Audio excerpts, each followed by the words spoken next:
Ladies and gentlemen, we're about to do an experiment. Now, I used to do keto. I haven't been for a while, but I still think about my keto folks, and I will always be happy to go back. One of the things that with keto is cauliflower tortillas, cauliflower pizza crust, cauliflower. And the first thing you always do is you rice the cauliflower, and then you partially cook the cauliflower, and then you have to rinse out and drain out all of the water from the cauliflower. Thrive has freeze-dried cauliflower. Let's take a look at this. Sorry about the shadows. So, the experiment today, choose your implement of whirling blades of doom. I have cauliflower now in my, there we go, my little food processor. And I'm going to whiz this up and try and make a flour-esque setup. So I should be able to pulverize this down to a powder and then just create the tortilla. That's the plan. Here's the experiment.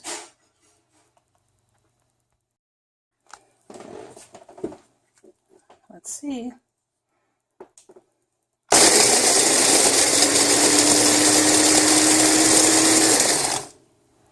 Oh, that looks promising.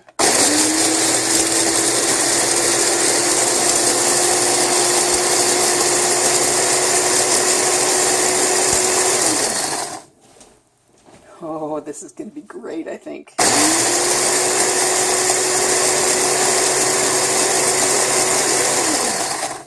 Let's pop the top and see what that looks like. Okay, with mine, I have to actually lift and then turn. It comes off. Okay, so what we have is pulverized, but not quite powdered. But you can see it's powdering in the bottom. So I'm going to keep going. I think we can get powder out of this. And then we can add it to eggs and some water, and we're going to make tortillas. Decided to get a little bit more particular, and I sifted the real fine stuff out. I think I'm going to throw that back in the blender and see if I can get it any better. Some would say stubborn. I say resourceful. I have a mortar and pestle.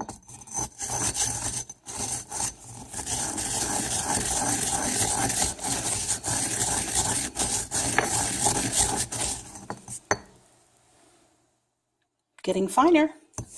See if I can get it to that.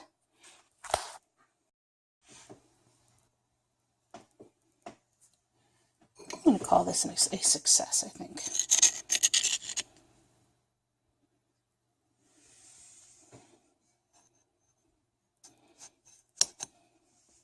Slight textural difference, but I believe we have a cauliflower flour. Okay, let's caught up to where I have been.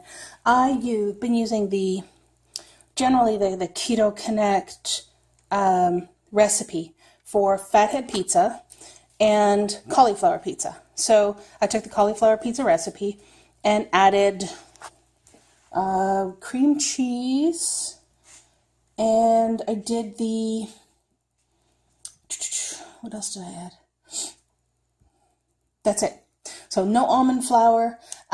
So basically I took the cauliflower crust, which is a head of cauliflower, and a large egg, half a cup of shredded mozzarella, and half a cup of Parmesan cheese. And I added in the 2 ounces of cream cheese, and I did the warming in the microwave thing to try and get a pizza-esque crust. So, looks pretty good. It's not perfectly round. I mean, I could play with it and make it extra pretty if I wanted to. It moves nicely. But next I'm going to take my Thrive stuff and make a pasta or a pizza sauce and I will show you how I will do that.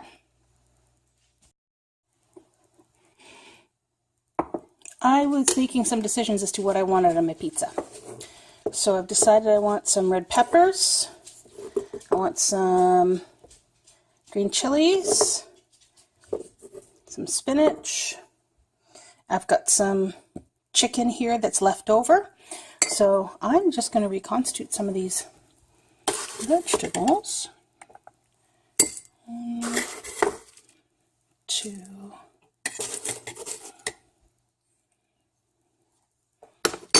This is sliced up, so it's actually easier if I just go with a handful. And I'm going to break them up here in my bowl. Go.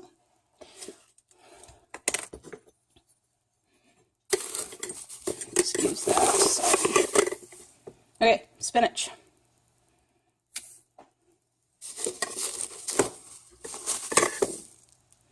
Tripod would be good on this one, but psh, nah. All right. So put that in again, though I think I can take that out permanently. Let's take a look. So it's pretty straightforward. It says add half a cup of water to 1 cup of spinach. Put in 2 scoops, so I want 1 scoop of water there. This one was, let's see, 1 for 1. So I need 2 scoops of water there. And that's going to be a little more difficult to judge. I'm going to say 1 of these. This is my scoop. It's a tablespoon. So we're going to add that up. I'm going to grab some tap water here. This is me from earlier, so there we go.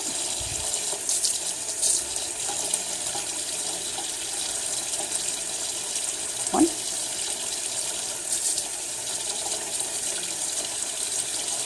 2. That's the chilies.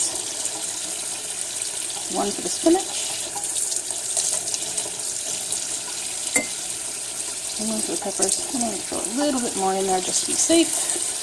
Turn off the water. Don't want to waste. I'm going to put a lid on that, shake it up, and let it reconstitute. In the meantime, I'm going to rinse off my spoon again. We're going to do my sauce.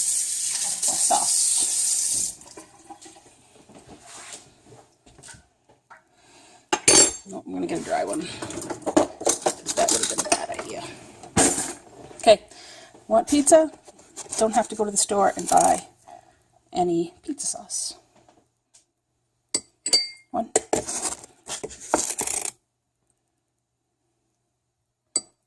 2.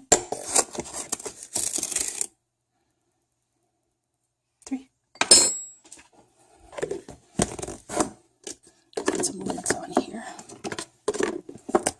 Okay. Now, here I have my Italian seasoning blend.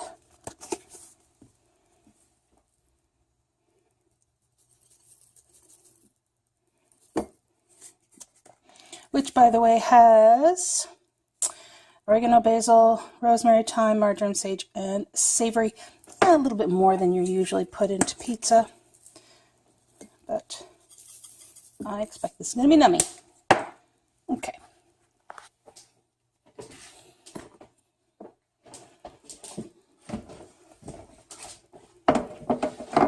Guess I could have measured the water ahead of time. That would have taken a little more planning than I was doing here. I need water. Let's see where we're at. See how the tomatoes immediately reconstitute, and depending on how much water you use will be how thick it is, right? So right now we have a very heavy paste. We want it less than that. So add a little more water.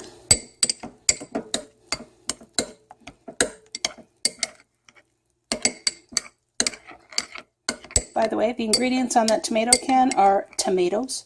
That is it. That is all. There. That's a good texture. All right.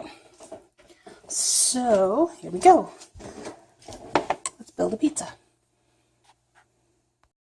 All right, this is where we're at before I cover this in cheese. So I got a little excited, put the pizza in the oven, and I did a quick wipe down. By the way, just a time check. The pizza's been in the oven for 10 minutes, maybe. There we go. While it does its thing, because everything is already the cauliflower is already dehydrated and everything else, my cleanup, just like that. All right, it's now out of the oven. That looks very much like pizza.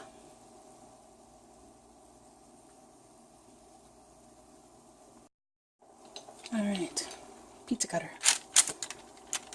It's soft. It doesn't have that crisp edge of a normal pizza crust. But it's not a normal pizza crust. It's a fathead combination with cauliflower.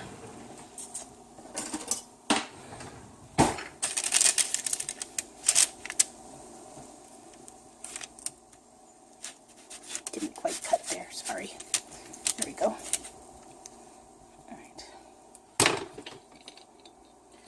Grab this to test. This is still 400 degrees. I think I might leave it for a few minutes. Okay, now this is cooled to a not fiery hot temperature. Ooh. Cheese stuck to itself.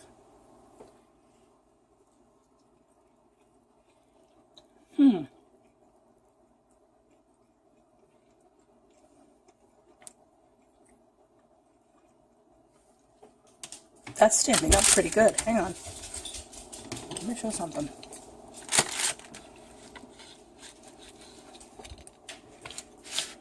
I sliced this when it was really hot, so the cheese re-melted back together again here.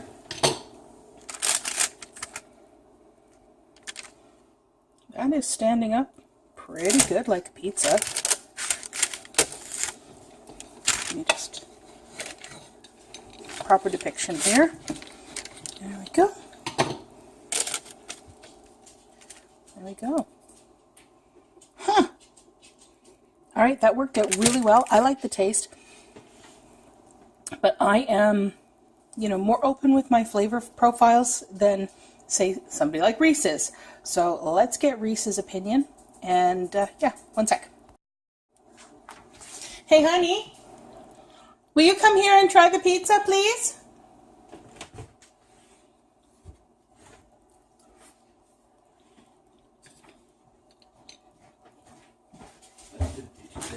Don't play? And this? Okay. Which shall I use? Whichever you want. Is it crumbly or is it? It is not crumbly. It is amazing. Okay, so I'll go for this big one here. Okay. I'm going to film you on doing this. The trouble will be if I need multiple takes, right? Have you tried a piece yet? I did. I cut off a piece.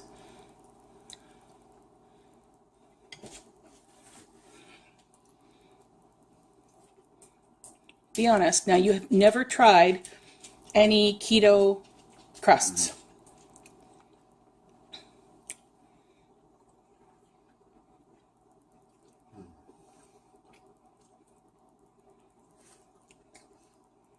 There's nothing wrong with the flavor at all. If I were to wish for something, it'd be that it'd be more crispy.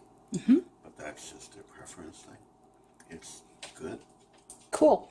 Now, I think next time, because with the Keto Connect recipe, they actually, and I failed to read this part, they say cook the crust, take it out, then put the stuff on it, And I treated it like a regular pizza, so Okay. I put all the stuff on it. So I think that if I had followed that part of the recipe, Maybe it would be. that it would be crispier. But I mean, it's holding up pretty good. It holds up great. Like, look at this. And the fact that you're okay with it is, See, I really dislike cauliflower for the sake of. But basically, I love potatoes. Mm-hmm. And when we tried, the cauliflower potatoes under keto, didn't like it at all because I'm a carb junkie. But this is just fine. perfect. I'm not gonna send it back. That right there says it all to me. Mm-hmm. We're going to let Reese finish his supper. Woohoo!